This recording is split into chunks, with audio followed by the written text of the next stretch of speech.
Well, last week it was reported that 1 in 20 businesses may be forced to shut down because of skyrocketing electricity prices. Well, since then, that was a report done by the Ontario Chamber of Commerce. Since then, the CEO of Chrysler has come out and urged Kathleen Wynne to change her course, saying that the costs are making it too expensive for businesses to operate. I have Lorrie Goldstein here with me to talk about all of this. Let me get sort of your initial reaction to the CEO of Chrysler's comments. Well, I think he's just saying a fact that is common sense. Right now, I mean, just today, the Bank of Canada is lowering interest rates again, worried obviously about another recession looming. We also saw Ontario's credit rating downgrade last week as well. And what is the Wynne government talking about? Taking more money out of our pockets, either through cap and trade, which is carbon pricing, the Ontario pension plan, which they talk about using to fund infrastructure.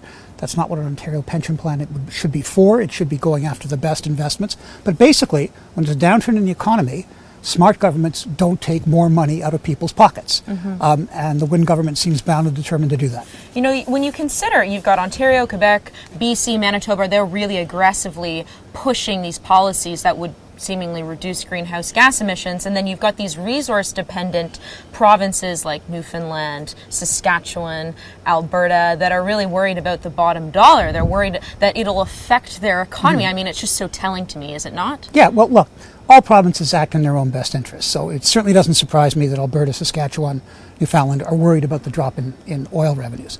But what we're talking about in these other provinces, particularly Ontario and Quebec, just think, well, last week at her climate summit of the Americas, who's talking about cap and trade?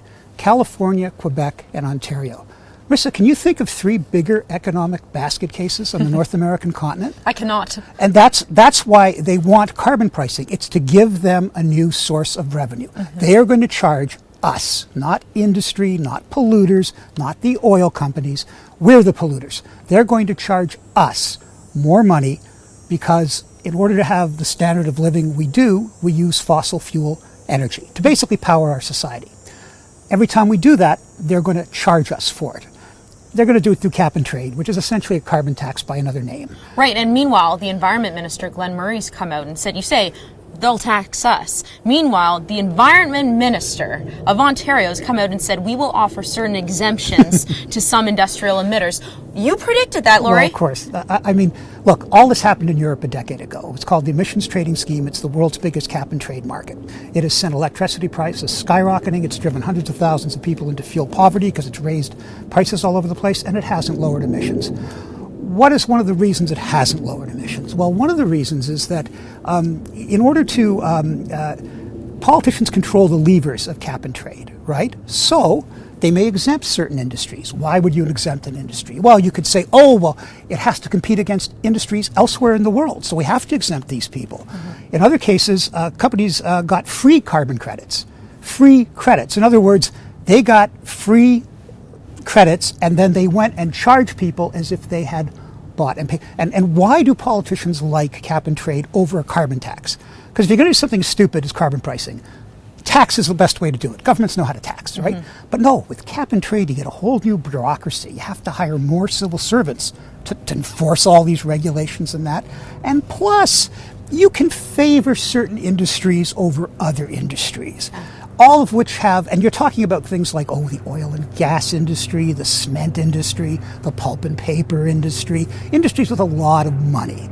And I venture to say that politicians are susceptible to those who make big donations. I'm just saying. I'm not saying about any individual politician, but I've just observed in 40 years of covering politics that politicians tend to be nice to people that make big donations to them, make sure that their employees are making donations, volunteering.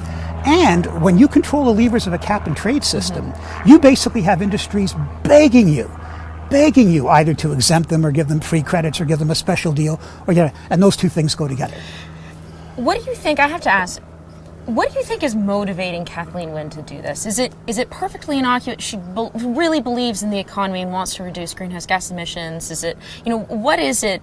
Because you tell such a convincing story. Does she not comprehend this? I don't know what she comprehends. She's an ideologue. She makes Bob Rae look like a right-winger. She started out as a left-wing school trustee. fighting the Mike Harris government, who was trying to get the Toronto Board of Education under financial control. Ironically, what Kathleen Wynne is trying to do now.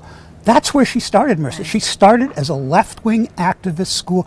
All she knows is protest, is spend more, the way you solve everything. That's what she knows. That's where she's coming from. I don't think it's really complicated. Well, in the meantime, we're going to see our manufacturing sector continue to bleed, jobs move to south of the border.